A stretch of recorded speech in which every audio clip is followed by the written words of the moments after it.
besar Muhammad SAW, kepada keluarganya, juga kepada sahabatnya, dan insya Allah kita kepada umatnya sampai akhir zaman yang akan selalu senantiasa menjalankan sunnah-sunnahnya.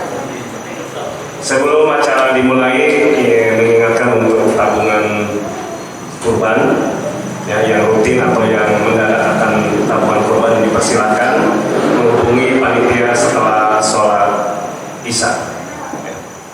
Marilah kita buka kajian ini dengan lafaz basmalah. Bismillahirrahmanirrahim. Waktu dan tempat kami persilakan.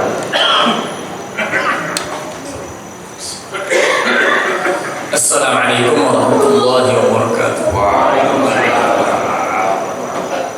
Alhamdulillahirabbil alamin. Alhamdulillahilladzi hadana lidinihi alqawim wa bayyana lana siratal mustaqim. Alhamdulillahirabbil alamin alladzi khalaqani fa huwa yahdini walladzi huwa yut'imuni wa yasqini wa idza maridtu fa huwa yashfini walladzi yumituni thumma yuhyini walladzi atma'u an yaghfira li khati'ati yawmiddin. Asyhadu an la ilaha illallah, asyhadu anna Muhammadar Rasulullah. Allahumma shalli ala Muhammad wa ala alihi at-thayyibin at-tahirin wa ala ashabihi ajma'in. Allahumma ij'alna minal ladzina yastami'una al-qawla fayattabi'una ahsana. Allahumma inna na'udzu bika minal 'ajzi wal kasali wal harami wal jubni wal bukhli wa 'adzabil qabri. Allahumma ati anfusana taqwaha wa zakkiha anta khairu man zakkaha anta waliyuha wa maulaha. Allahumma inna na'udzu bika min qalbin la yakhsha wa min nafsin la tasfa' wa ilmin la yanfa' wa da'watin la yustajabu laha. Allahumma barik lana fi Rajab wa Sa'bana wa ballighna Ramadan. Amin. Sidang jamaah taklim rahimakumullah. Ini sekarang hari ketiga di maghrib, ini adalah tanggal 3 Rajab. Dan Rajab itu salah satu di antara 4 bulan haram.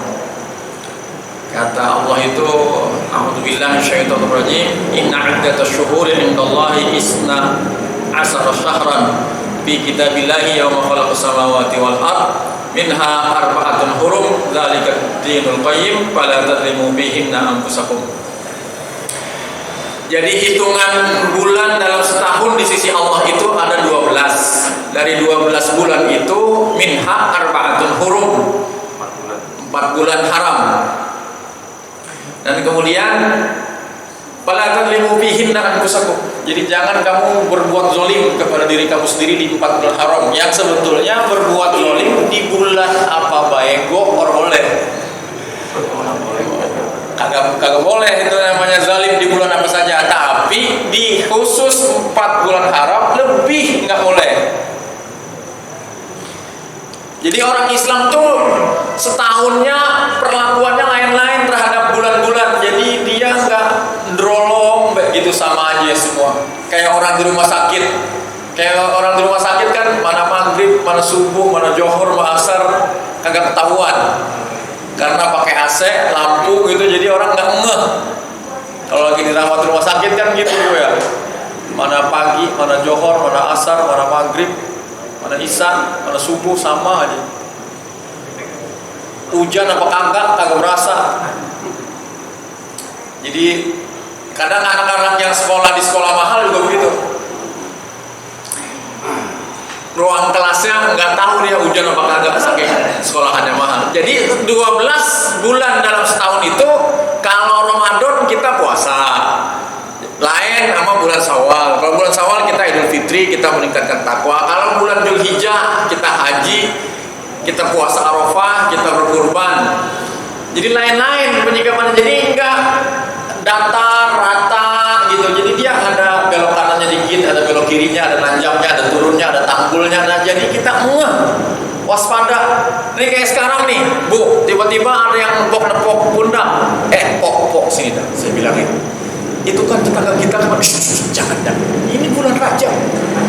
Jadi remnya lebih pakem karena bulan Rajab. Itu ada bocah bandel banget, kita gebukin, jangan.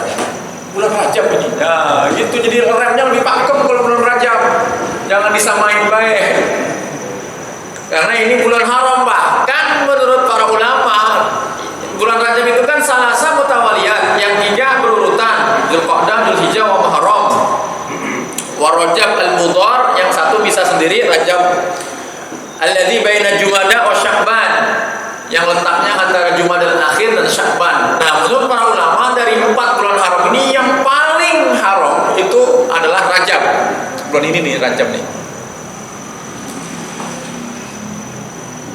Jadi harusnya kita paham bahwa menurut para ulama kebaikan yang dilakukan di bulan Rajab itu pahalanya lebih besar. Dosa yang dilakukan di bulan Rajab ini pahalanya lebih besar, dosanya lebih besar. Dan kita agak keliru kalau nanti nyebut bulan Ramadan sebagai, ya misalkan kadang-kadang kita mengucapkan begini, alhamdulillah kita sudah sampai di bulan suci Ramadan. Nah, sebenarnya agak keliru itu kalau Ramadan dibilang bulan suci. Kan bulan suci 4 tadi itu, arba'atun hurum. Ramadan bukan bulan suci, bukan bulan haram. Jadi kurang tepat kalau Ramadan kita sebut bulan suci Ramadan. Kalau kita sebut Ramadan Karim gitu, Ramadan mulia, masih boleh juga. Bukannya dosa ya, bukan salah. Kurang tepat gitu kalau Ramadan dibilang bulan suci Ramadan. Karena haram itu terjemahannya suci. 4 bulan suci, Dzulqa'dah, Dzulhijjah, Muharram, Rajab. Ramadan enggak. Gitu, Bu. Jadi kalau ada yang ngajakin gosip, bulan haram. Ada yang ngajakin nyolong, bulan Rajab. Ada yang ngajakin nyawer, jangan. Rajab ini. Ada yang ngajakin mancing, jangan. Remnya lebih pakem kalau bulan ini. Dan ini menjadi prakondisi. Jadi kan kalau kita mau sholat ada prakondisinya. Wudhu di rumah, itu kan. Dengan wudhu itu kan urusan permasalahan rumah tangga, lagi kesel sama bini, udah mulai kendor tuh rantang wudhu pada gugur tuh keselnya. Yang punya permasalahan finansial, yang punya urusan pekerjaan kantor yang belum kelar, ada di pikiran, begitu dia wudhu, itu urusan pada rontok itu pelan-pelan. Kemudian dia berangkat ke masjid, makin fokus dengan ibadah. Masuk masjid makin fokus karena dia baca Allahumma ftahli abwaaba rahmatik. Kemudian dia sholat tahiyatul masjid makin fokus. Dan begitu sholat maghribnya itu udah fokus banget. Nah, jadi ada prakondisi sebelum ibadah. Nah, puasa Ramadan juga ada prakondisinya. Nah, prakondisinya mulai dari Rajab. Bulan Rajab nih rem pakem gitu ya, ibadah lebih giat. Puasa sunnah juga sudah mulai. Nantinya bulan Sya'ban, Rasulullah SAW itu tidak puasa sunnah yang lebih banyak daripada di bulan Sya'ban. Rajab, Sya'ban, Ramadan. Nah, berkaitan dengan bulan Rajab itu ada peristiwa besar di masa Nabi. Di antaranya adalah Isra Mi'raj. Yang oleh-olehnya adalah perintah sholat. Yang kalau menurut ulama-ulama tasawuf itu dialog Nabi dengan Allah itu diabadikan dalam doa tahiyat. At-tahiyyatu lillahi wassalawatu wattayyibat kalau orang Muhammadiyah. Itu ucapan Nabi kepada Allah. Nah, kemudian dijawab oleh Allah, assalamualaikum ayyuhan nabi wa rahmatullahi wabarakatuh. Kemudian Nabi meminta agar keselamatan itu bukan hanya untuk Allah dan Rasul, tapi untuk kita semua umatnya. Maka ada Nabi berucap, assalamu alayna wa ala ibadillah shalihin. Nah, karena momentumnya Rajab adalah Isra Mi'raj yang di dalamnya ada perintah sholat. Nah, kita bahas beberapa bagian dari sholat di kitab ini. Matan Abi Suja, goyah kotak krim ini. Qala al-mu'allif rahimahullah wa nafa'na bihi wa bi ulumihi fid dharain. Faslun wa salatul jama'ati rijali sunnatun muakkadatun. Salat jamaah, ini babnya salat jamaah ya, asalnya salat jamaah. Salat jamaah itu menurut pengarang kitab ini hukumnya adalah sunnah muakkad. Sunnah muakkad. Jadi sunnah yang sangat ditekankan, sangat dianjurkan. Dan sekali lagi memang ketika kitab ini ditulis sejak zaman Nabi, para sahabat, tabi'in dan seterusnya, orang pendahulu kita itu kalau disebut sunnah, mereka tambah semangat ngerjain. Duha itu sunnah, ayo kita kerjain gitu. Tahajud itu sunnah, ayo kita tahajud. Kalau dibilang sunnah, mereka tambah semangat kerjain. Beda sama kita. Ya kan sunnah, juga gak apa-apa. Gitu kalau kita. Tahajud ya, tahajud makan sunnah. Puasa Senin, ya kan puasa Senin mah sunnah. Nah, kalau kita dibilang sunnah, bikinan orang kerjain. Nah, kalau di zaman para ulama pengarang kitab ini, kalau dikatakan sunnah, bersemangat mereka mengerjakan. Saya bilang, kalau di zaman dulu subhat itu belum halal. Karena belum halal, jangan diambil, jangan dimakan. Subhat belum halal. Kalau di zaman kita sekarang, apalagi zaman politik nih, mau pemilu, subhat itu apa? Subhat itu belum haram. Karena belum haram, apa ambil aja makan. Jadi beda dikit, satu bilangnya belum halal, satu bilang belum haram. Jadi menurut pengarang kitab ini, sholat jamaah itu sunnah sunnah muakkadah. Akan tetapi di penjelasan di bawahnya ini dikatakan wal ashah annaha, jadi yang lebih sahih adalah fardu kifayatin fi haqqir rijalil muqimin. Yang pandangan yang lebih sahih dalam mazhab Syafi'i, sholat berjamaah itu adalah fardu kifayah. Yang kita tahu kalau fardu kifayah itu kan sholat jenazah. Kalau ada orang mati di sini kan yang sholat jenazah sebagian. Nah, yang sebagian yang tidak mengerjakan itu gugur dosanya, gitu kan? Sama gali kubur juga fardu kifayah. Jangan di sini ada orang mati semuanya gali kubur terlalu banyak. Sebenarnya fardu kifayah itu banyak, jadi dokter itu fardu kifayah. Jadi RT itu jadi ketua RT fardu kifayah. Kudu ada yang jadi ketua RT. Tapi jangan se-RT jadi ketua RT semua. Ntar orang bingung, lu mau kemana teh? Mau ke rumah si RT? Emang rumah si RT di mana? Sampai warung si RT.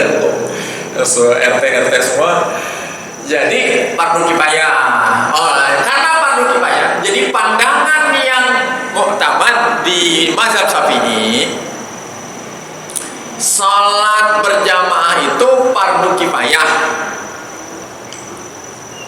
Artinya nih, gini, kalau di masjid ini tiba-tiba di waktu johor orang ada yang sholat pisan di masjid ini. Jadi johor nih orang ada yang azan, orang yang qomat, orang yang sholat, maka seluruh jamaah masjid ini dosa. Kalau sampai ada sholat wajib di masjid ini, ada orang pisan. Asar, orang ada pisan, orang satu go orang ada. Nah itu kalau kita ikut pandangan mayoritas ulama Syafi'i, jadi dosa ini sejamaah semua. Nah kalau ada yang datang 2 jamaah, nah itu dia cukup fardu kifayah begitu. Akan tapi nanti ada sebagian ulama Syafi'i, misalkan Ibnu Munzir atau Ibnu Huzaimah mengatakan sholat berjamaah itu fardu ain. Jadi memang ulama berbeda pendapat tentang hukum sholat jamaah. Yang umum, yang mayoritas itu sunnah muakkadah. Pendapat yang lebih kuat di mazhab Syafi'i adalah fardu kifayah.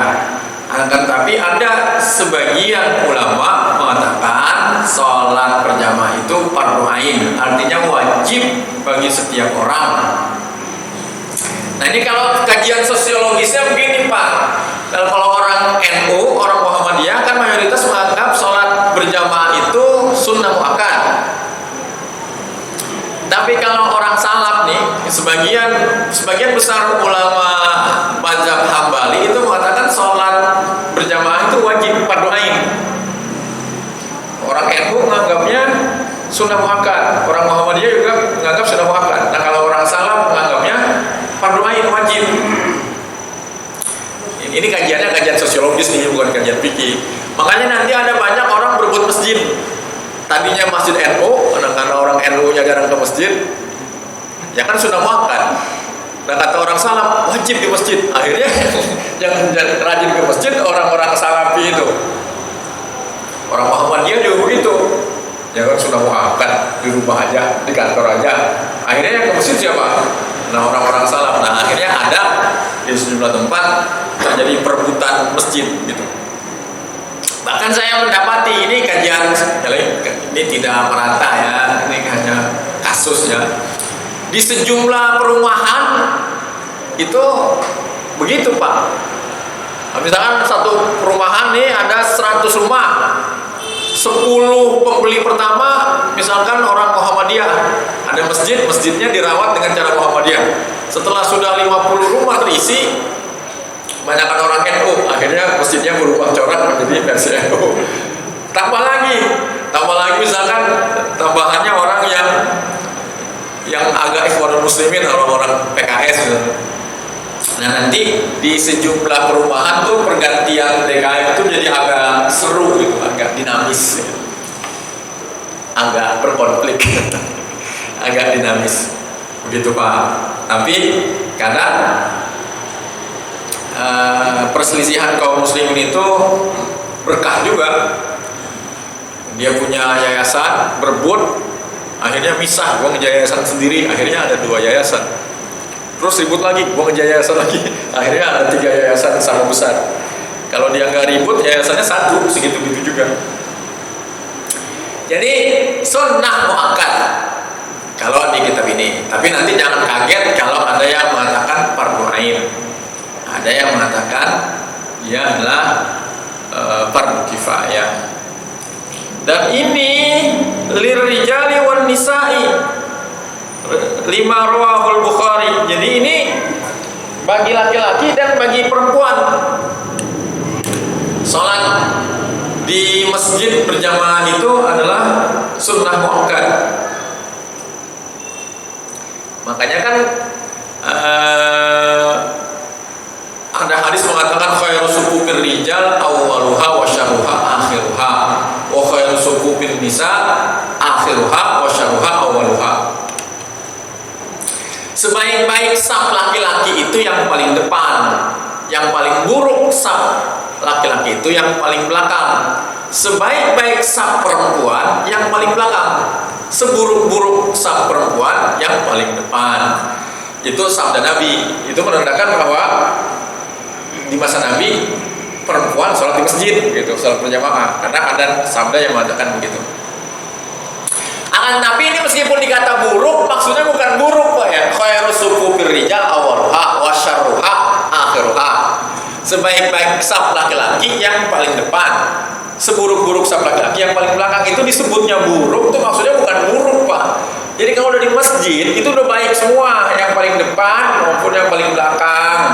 Tapi kalau yang baik-baik itu mau dibanding-banding, ada yang paling baik, ada yang paling buruk. Sekali lagi, 10 orang terkaya di Indonesia, yang ke-10 paling miskin. Bener gak? Bener. 10 orang terkaya di Indonesia, yang ke-10 paling miskin. Tapi apakah dia miskin? Ya kagak, kaya banget. Urutan dia paling miskin di antara yang kaya-kaya itu. Jadi kalau dikatakan saf yang paling baik, paling depan, yang paling buruk di belakang, itu bukan berarti jelek, buruk gitu, hina, enggak. Kalau mau diperingkatin itu, di-rankingin, ya ada yang paling baik di antara yang baik, ada yang paling buruk di antara yang baik-baik gitu. Jadi ini bagi laki-laki dan perempuan ini kalau di kitab ini. Kemudian wa 'alal ma'mumi ayyanwiyal i'timam, dan bagi makmum itu wajib dia berniat untuk menjadi makmum. Jadi kalau makmum dalam kitab ini wajib berniat menjadi makmum. Dunal imam, kalau imam gak wajib berniat menjadi imam. Jadi sekali lagi, kalau dalam mazhab Syafi'i, niat itu di dalam hati saat takbiratul ihram. Adapun talaffuz usolli fardhu maghribi itu tidak wajib. Jadi menurut orang NU juga mengucapkan usolli itu tidak wajib talaffuz itu. Akan tetapi ketika takbir dia mesti ada di dalam hatinya, ini mah sholat maghrib 3 rakaat menjadi makmum gitu. Jadi dalam hatinya ada, terbersit di hatinya, ini mah maghrib. Ucapan usollinya tidak wajib, sunnah. Menurut orang NU juga begitu, sunnah. Tapi ketika takbir itu mesti ada usolli. Kata orang Muhammadiyah ya, kalau kita udah wudu juga udah niat itu kan begitu sih. Ini sekali lagi, ini kadang-kadang ada, kita memang mesti memastikan sholat apa yang kita kerjakan dalam hati kita, begitu Bu, maksudnya itu. Kalau ada anak muda masuk ke masjid ini jam 8 pagi, dia sholat 2 rakaat, itu kan mesti dia pastikan di hatinya 2 rakaat itu apa? Kan bisa tahiyatul masjid, bisa syukril wudu, bisa sholat sunnah mutlak, bisa duha, bisa sholat subuh siangan dia. Jadi kalau dia masuk ke masjid ini jam 8 pagi sholat 2 rakaat, lu sholat apa? Itu kan di hatinya mesti dibedakan. Atau misalkan nih, sekarang kan lagi musim hujan nih, tidur orang jam 1, belum sholat johor ya, atau sudah sholat johor lah misalnya, tidur jam 1 siang. Begitu bangun dalam keadaan hujan gitu, gelap di mana-mana, terangnya hanya sinar lampu, ada orang azan. Begitu azan dia bersegera menuju masjid ikut sholat. Imam sholat asar kan, begitu imam, lah kamu ini sholatnya siri, loh kok 4? Gue pikir maghrib. Gimana coba? Dari mula dia dalam hatinya dia mau sholat maghrib, karena emang baru bangun tidur gelap lagi. Jemaah jadi masjid, oh ternyata ini sholat asar. Gimana kalau begitu? Jadi memang orang mesti memastikan di hatinya ini sholat apa. Dan di dalam kitab ini dikatakan makmum wajib berniat menjadi makmum, imam tidak wajib berniat. Makanya nanti kalau ada orang sholat, di awalnya dia sholat, misalkan sholat sendiri, tiba-tiba ada yang ikut di belakang, gimana tuh? Gak apa-apa. Jadi gak usah nurunin tangan, jangan ikutin saya. Meskipun dia sholatnya sholat sendiri, tadinya dia nggak niat menjadi imam, dalam mazhab Syafi'i gak apa-apa, karena memang imam tidak wajib berniat. Dan antara imam dengan makmum boleh beda sholat, yang penting kaifiat sholatnya sama. Imamnya sholat ba'diyah, makmumnya sholat isya, boleh. Jadi udah selesai sholat nih, terus ada orang sholat ba'diyah, lagi sholat ba'diyah, ada musafir lewat, bermakmum kepada dia. Jadi imamnya sholat ba'diyah isya, makmumnya sholat isya, boleh apa enggak? Boleh. Yang penting kaifiatnya sama. Jadi jangan imamnya sholat jenazah, makmumnya sholat johor. Nggak bisa kalau gitu. Karena Mu'adz bin Jabal itu pernah sholat Isya bersama Nabi, kemudian pulang ke kampungnya, di kampungnya belum sholat Isya. Akhirnya Mu'adz bin Jabal memimpin sholat Isya. Jadi bagi Mu'adz bin Jabal, dia udah sholat Isya bersama Nabi. Begitu dia sampai ke kampungnya, itu kalau dalam fikih sekarang disebutnya i'adah. Dia sholat i'adah, jadi sholatnya sholat sunnah. Jadi imamnya melaksanakan sholat sunnah, makmumnya sholat wajib. Boleh, asal kaifiatnya sama. Dan sebetulnya Pak, beda.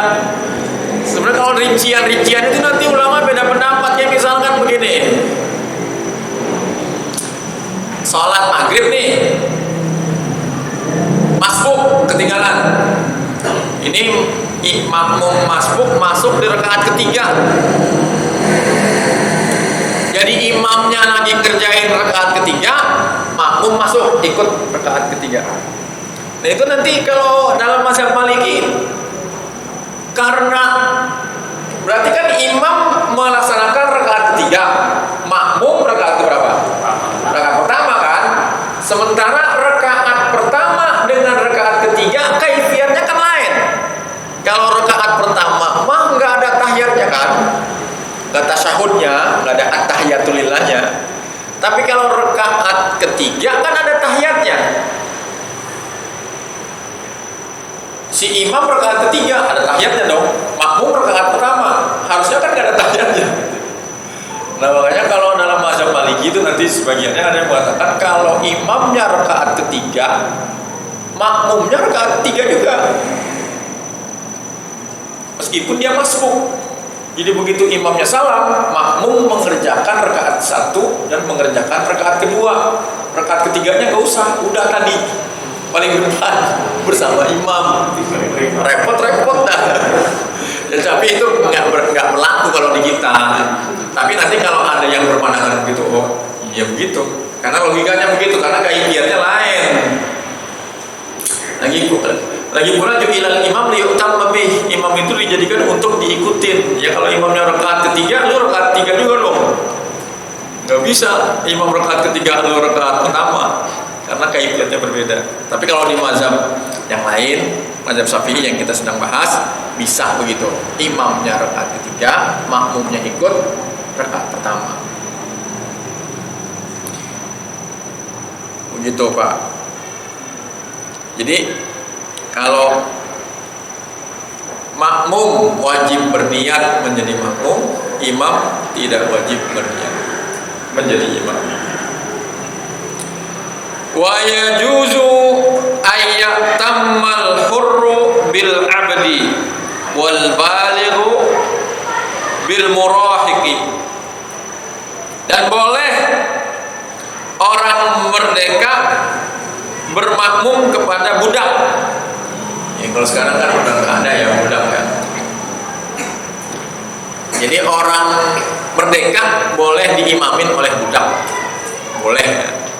Jadi kalau umpama ada yang merasa lebih secara sosial lebih tinggi gitu ya, karena dia pendidikannya lebih tinggi, lebih kaya, dan tiba-tiba ada orang yang secara sosial orang miskin, lusuh jadi imam, orang apa-apa gitu ya. Meskipun nanti kalau rinciannya di mazhab Syafi'i itu kalau sultan pemimpin itu lebih berhak menjadi imam sholat, termasuk utusannya sultan. Jadi kalau umpama di sini ada lurah gitu, lurah lebih berhak menjadi imam. Kalau di masa lalu gitu. Ada RT lebih berhak menjadi imam daripada ketua DKM kalau di mazhab Syafi'i. Wal balik bil murahiq, dan orang yang balik, orang dewasa boleh bermakmum dari orang yang murahiq. Murahiq itu adalah, murahiq ini adalah apa? Mumayyiz ya. Huwa alladhi qaribul bulugh wal muradu bihi huna as-sabiyul mumayyiz. Jadi yang disebut murahiq adalah anak kecil yang mumayyiz. Lima rawahul Bukhari anna Amr bin Salamah radhiyallahu anhu kana ya ummu qaumahu wa huwa ibnu sittin aw sab'i sinin. Jadi ada di masa lalu Amr bin Salamah menjadi imam bagi kaumnya sementara dia adalah seorang anak berumur 6 atau 7 tahun. Jadi anak umur 6-7 tahun berarti mumayyiz ya, belum balik, belum boleh menjadi imam. Jadi kalau dia lebih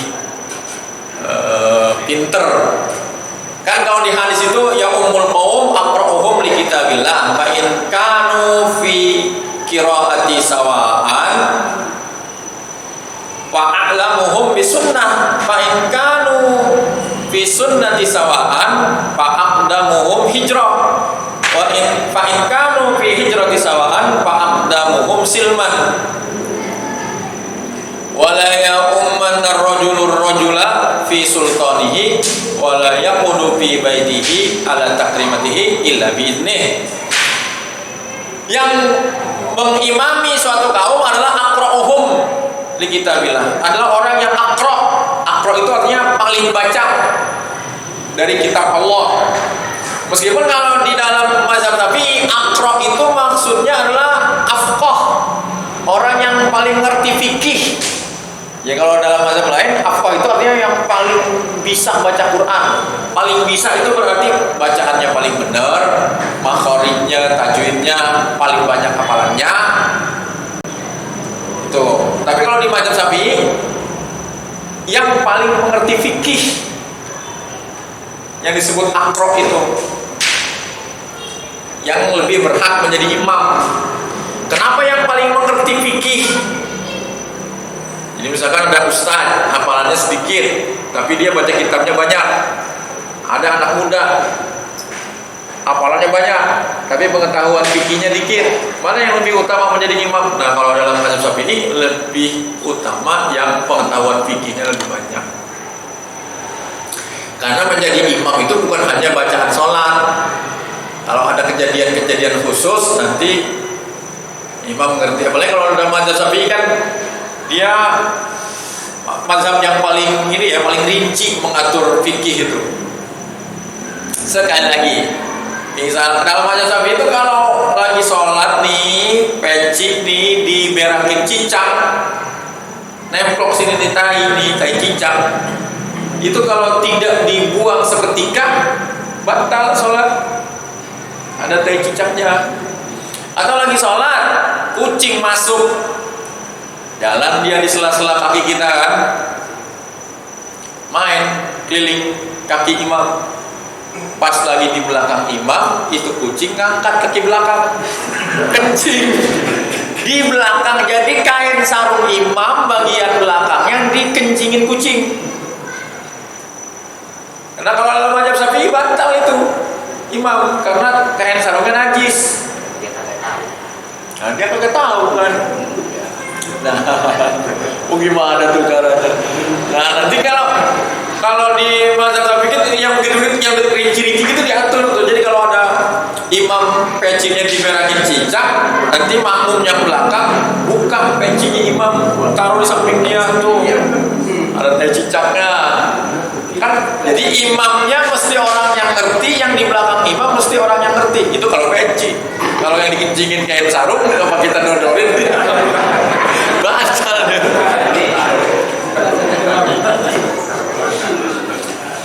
Nah, kalau sama-sama ngerti itu, kalau bagi orang bermazhab Syafi'i ya, begitu dia melihat imamnya dikencingin kucing, bagi dia imam sudah batal. Maka bagi si makmum itu mufarroqoh. Jadi dia awalnya bermakmum, begitu melihat imamnya batal, dia melanjutkan sholatnya sendiri. Atau kalau memungkinkan dia maju ke depan. Tapi imamnya mesti ngerti imam yang batal tuh. Oh, berarti ini terjadi sesuatu pada saya karena ada yang maju. Dan yang maju ini memang orang yang ditugaskan maju. Jadi memang yang di belakang imam itu adalah orang yang sewaktu-waktu bertugas menggantikan imam. Ini jangan sampai udah maju imamnya nggak ngerti. Laki-laki kesinggung, lu ngapain maju lu bising? Ada orang berantem di mihrab, repot kalau begitu. Jadi makanya kalau dalam mazhab Syafi'i itu yang lebih berhak menjadi imam itu bukan hanya dia banyak hafalannya, tapi paling mengerti fikih. Nanti dia tahu cara bagaimana apabila ada kejadian-kejadian tertentu. Meskipun kejadian-kejadian itu boleh jadi sangat jarang terjadi, tapi kan mungkin aja. Kalau dia batal gimana? Kalau dia cuma hafal Quran tapi belum ngerti kalau batal gimana? Lagi ruku batal. Gimana coba? Lanjutin dulu dah sampai berdiri. Begitu batal udah. Nggak bisa tanggung ntar pas lagi diri baru bilang batal. Bagaimana caranya? Nah makanya meskipun dikatakan ya ummul qaum aqra'uhum li kitabillah, kalau dalam mazhab Syafi'i tetap aqra'uhum itu maksudnya adalah afqah, yang paling mengerti fikih. Fa in kana fil qira'ati sawa'an, apabila dia dalam kemampuan membaca Qur'annya sama, fa'alamuhum bisunnah, maka yang lebih berhak adalah yang lebih memahami sunnah. Fa in kanu fi sunnati sawa'an, apabila pengetahuan mereka di dalam sunnah itu sama, fa'aqdamuhum hijrah, maka yang lebih berhak menjadi imam adalah yang lebih dulu hijrah. Fa in kana fil hijrati sawa'an, apabila dia hijrahnya bareng, fa'aqdamuhum silman, maka yang lebih dulu masuk Islam lebih berhak menjadi imam. Jadi bacaannya sama, pengetahuan sunnahnya sama, hijrahnya sama, maka yang lebih dulu masuk Islam. Nah kalau sekarang berarti yang lebih tua, yang tuaan pasti duluan masuk Islam ya, gitu. Kemudian walaya ummanna rajulur rajula fi sultani, jangan orang mengimami orang lain di negerinya, di kampungnya. Walaya udu fi baitihi ala takrimatihi ila bi'ni, dan jangan duduk di rumah orang di tempat duduk yang biasa menjadi tempat duduk tuan rumah. Jadi kadang orang ada di rumah tuh ada bangku yang khusus buat dia. Nah kita nggak boleh duduk di situ, kecuali dengan izinnya. Jadi nggak bisa sembarang duduk. Bahkan lagi dulu tuh ada istri Nabi, Ummu Habibah. Ummu Habibah itu anaknya Abu Sofyan. Nah, ketika Abu Sofyan bertamu, Abu Sofyannya belum Islam ya. Ketika perjanjian Hudaybiyah kan gencatan senjata tuh, perjanjiannya gencatan senjata 10 tahun. Akan tapi baru 2 tahun berlangsung, ada penyerangan dari kafir Quraisy kepada Bani Bakr, kepada satu komunitas Muslim. Akhirnya perjanjian Hudaybiyah ini dianggap batal oleh kaum muslimin. Nah, akhirnya wali kota Mekah ketika itu Abu Sofyan datang ke Madinah melobi Nabi agar tidak membatalkan perjanjian Hudaybiyah. Dia nyampainya ke rumah anaknya Ummu Habibah. Ummu Habibah itu anaknya Abu Sofyan. Jadi anaknya sudah Islam, bapaknya belum. Ketika dia akan duduk di tempat duduknya Rasul, digulung itu tempat duduk, jangan duduk di situ. Itu tempat duduknya Nabi. Makanya bapaknya kesel, gimana sih bapak bukan ini? Gak boleh. Begitu Pak. Kemudian wala tasihu qudwatur rajuli bi imra'atin. Gak boleh orang lanang rajul ngikutin imam yang perempuan. Nggak boleh imam perempuan mengimami laki-laki. Ini kita ngerti ya kalau kita. Tapi kan ada tuh kemarin yang menganggap boleh orang wadon khotib Jumat, sapnya dicampur laki perempuan. Azaitun ya caranya. Wala qari'in bi ummiyin. Nah ini dia nih, nggak boleh orang yang qari menjadi makmum dari orang yang ummi.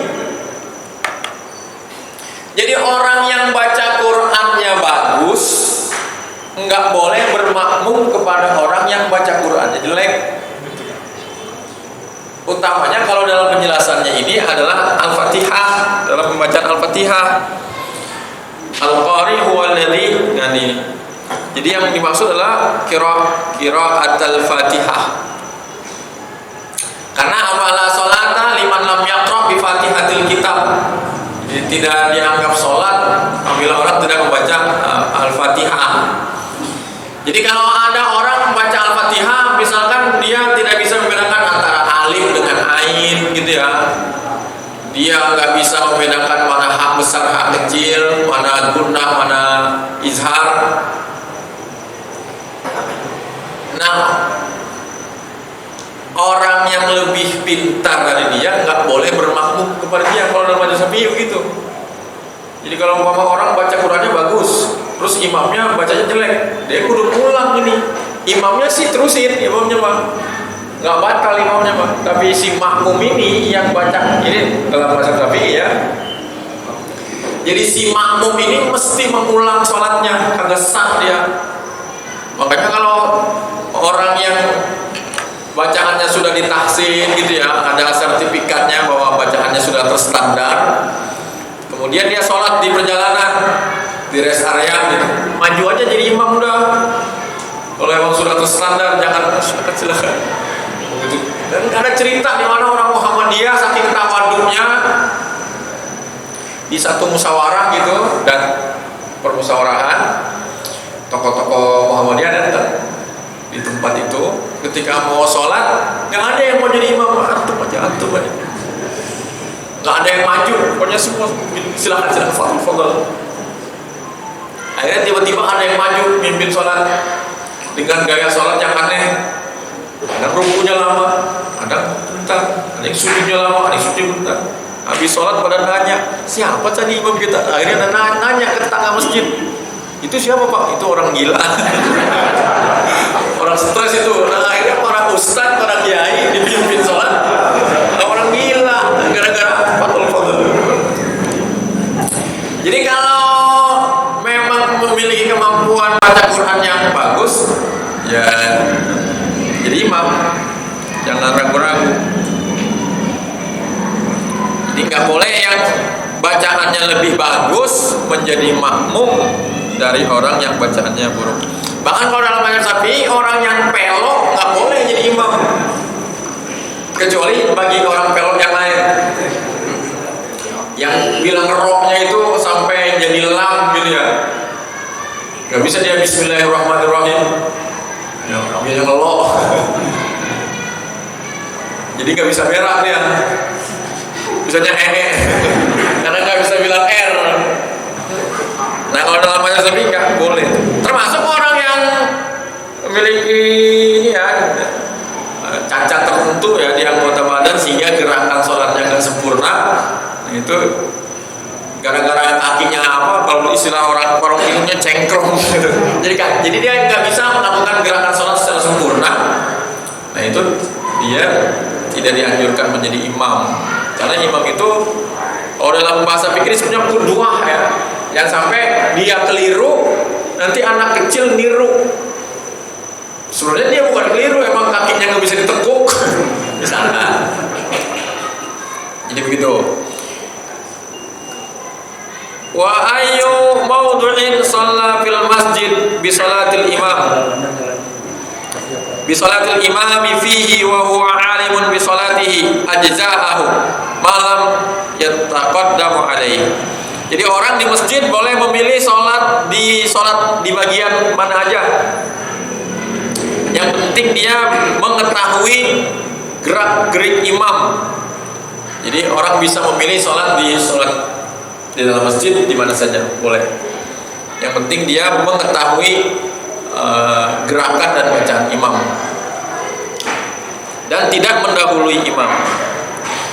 Dan bagi imam itu disuruhnya idza shalla linnas falyukhaffif. Kalau kamu salat untuk mengimami orang banyak, maka ringankan bacaannya. Fa inna minhum, sesungguhnya di antara mereka ada yang ad-dhaif was-saqim wal kabir. Di antara makmum ada yang lemah, ada yang tua, ada yang lagi sakit. Wa idza shalla li nafsi falyutawil ma syaa. Kalau dia salat untuk dirinya sendiri, maka panjangin terserah dia. Nah, Mu'adz bin Jabal pernah memimpin salat Isya bacanya Al-Baqarah.